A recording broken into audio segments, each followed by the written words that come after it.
As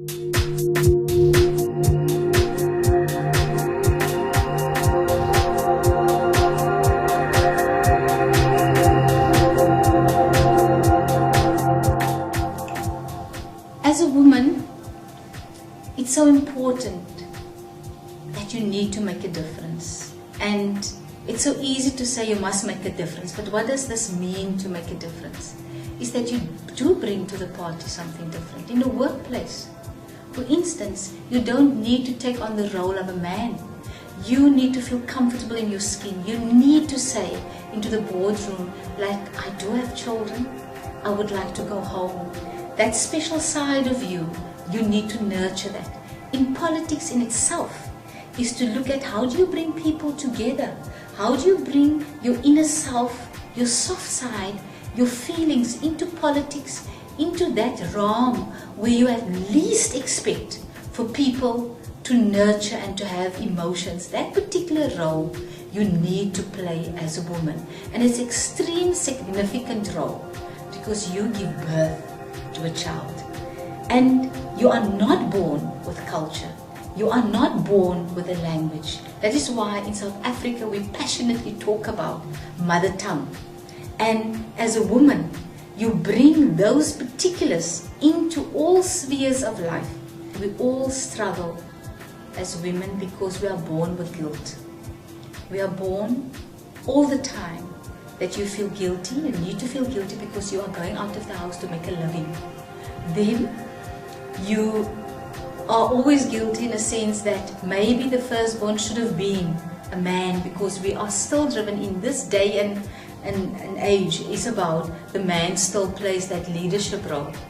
The commitment that women needs to give to this particular world is self-esteem and confidence. And the confidence is of utmost importance, is that you need, life is about processes. You need to take out of all of those processes and say, what am I taking, whether it's a bad process or whether it's a process which have lots of thorns in your way, but what do you take from these particular processes? Because those particulars can help you in order to restore your being. A man doesn't go through his hysterectomy. A man doesn't give birth. It's all of those processes that makes a woman who a woman is. And those processes we need to embrace.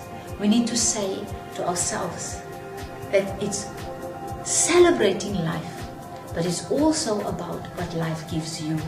And that is the beauty of the commitment that you can give out there to the world, that your processes that you go through. If you're 40, I'm a 42-year-old woman, and I'm proud of it. I never want to be 20 again, because the experiences that my body has gone through, the wrinkles on my face, it says that life has been with me. I had huge mountains that I needed to climb. I had polio when I was 3 months old. I then had a brain tumor, and the doctor gave me 50% whether I'm going to die or whether I'm going to live. And then when I really thought that this is it, my attitude changed me, because I decided I'm going to live, I'm going to give it another chance, and that saved me from that brain tumor. And then on top of it, I had these beautiful children. First the doctor said to me, because I had a brain tumor, that I will never have children, and then I got this miracle, Amy. I said, wow, I've got this miracle. Then the second time I got pregnant, and I said, wow, the second time around, how blessed can I be? And then on top of it, I heard this is going to be a little boy, and I said, wow, I'm going to change this world with this boy. I am going to use this boy how to be accommodating, how to be just to be a human being, and not just to be a male, but to appreciate another person. And wow, the second mountain, when the doctor told me that he's cerebral palsy, he will never be able to see, he will never be able to talk. But the most profound mountain that I embraced was this child taught me that processes in life is about giving. You don't need to talk, you don't need to walk, you don't need to see, to have a life. And that was the beauty that these processes have taught me, is that the mountains come to you. It's how you're embracing these mountains.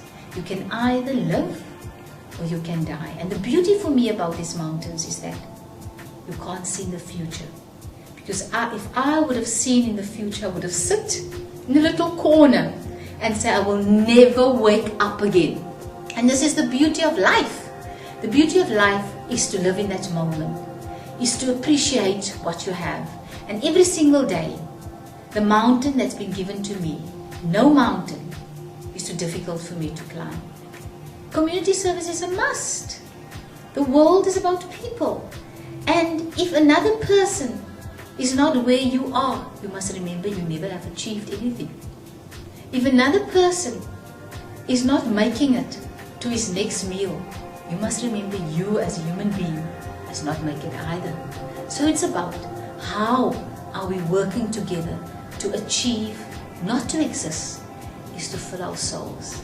And it's important thing that to give back is of utmost importance. It's not just about money.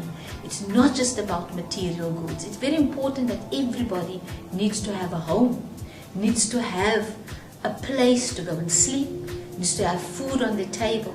But quality of life is about this particular being of who you are. And community service is about creating a community that is responsible for themselves, to take ownership of their being and not to wait on other people. So it's about not just servicing the community, it's about community taking ownership with you and how we're walking this path together. I'm a firm believer in coming from very poor background and working hard to where I am. That when you have achieved something, you need to give back.